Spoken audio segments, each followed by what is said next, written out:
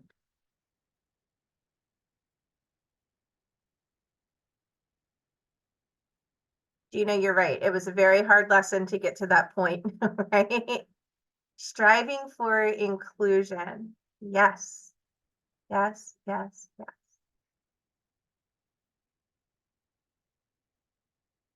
Does anyone have a real life example you can think of?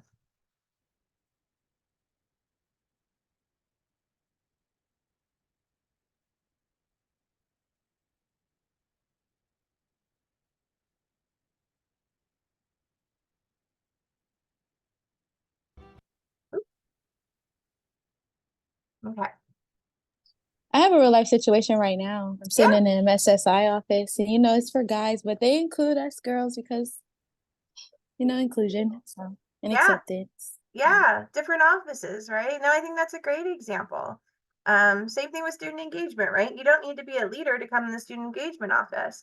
I see Ashley on here. Ashley works down in the honors office, honors and PTK office at Dundalk, but you don't need to just be an honors or PTK member to go in there. So I think that's a really nice example.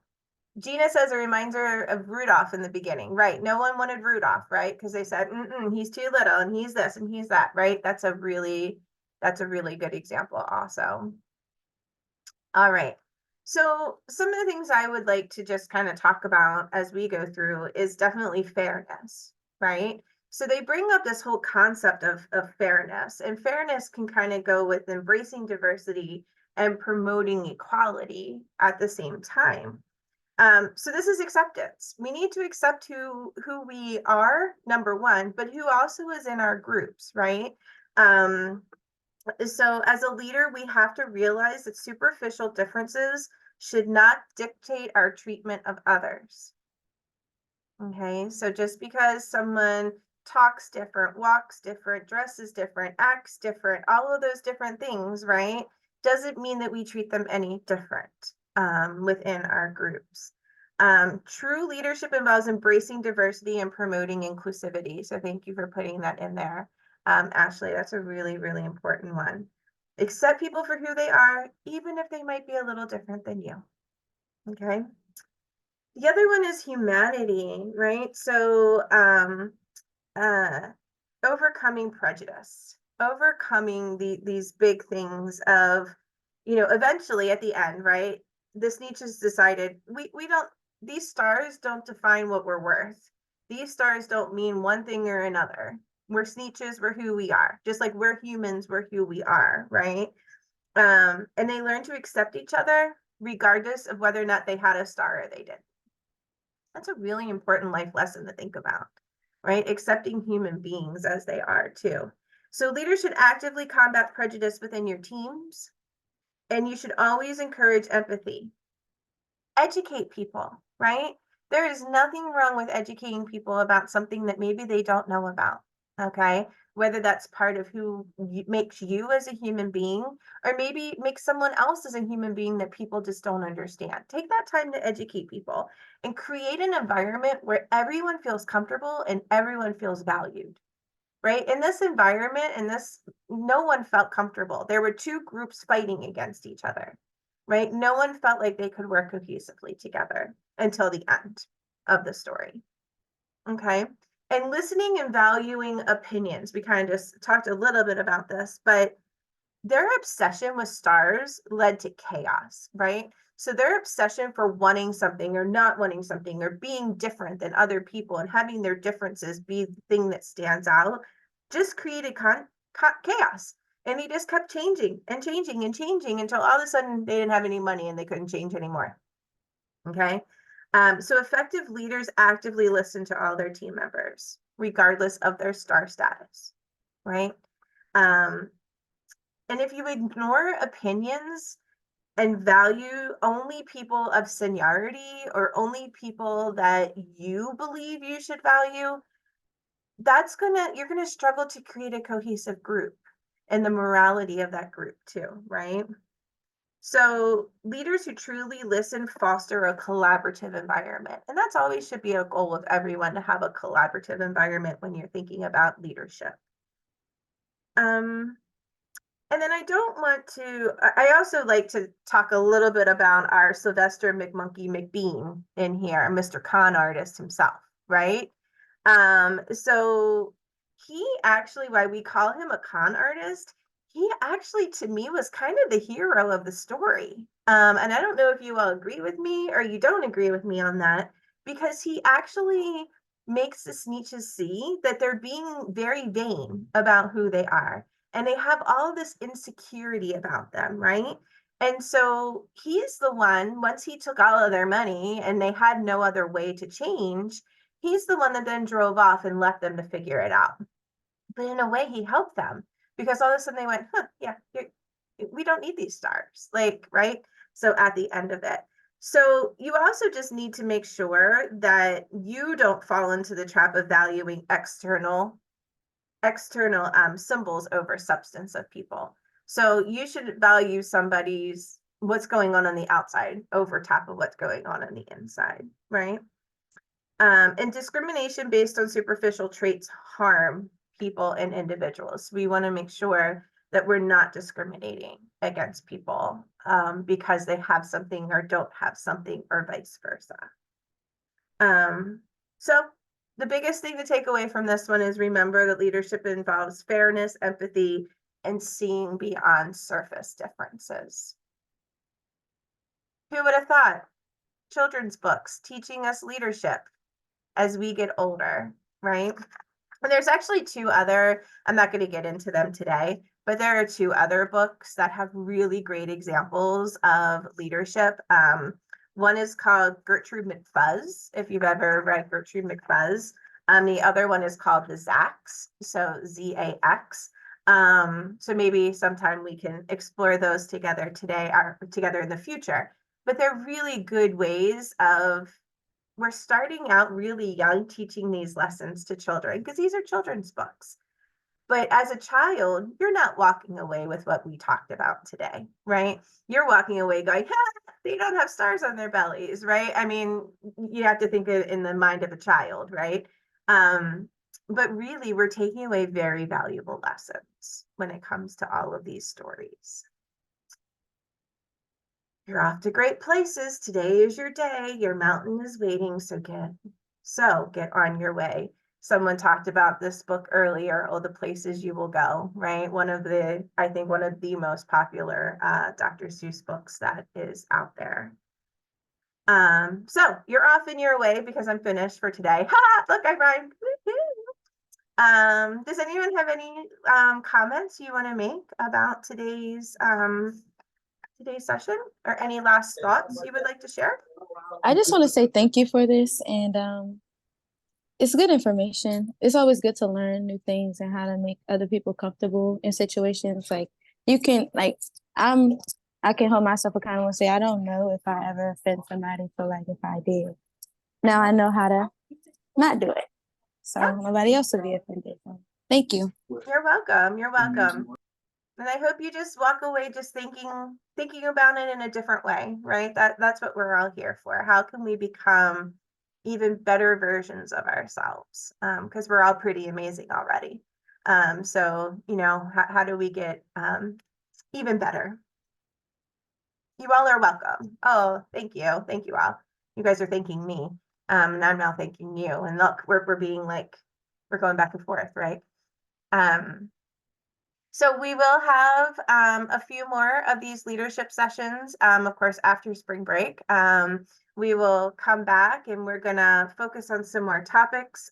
So I hope you all join me again for the last few. It was really nice to see you all. And if I don't see you, I hope you have a wonderful spring break. And you definitely do something for yourself during that time. Take some time for you, even if it's maybe just a day.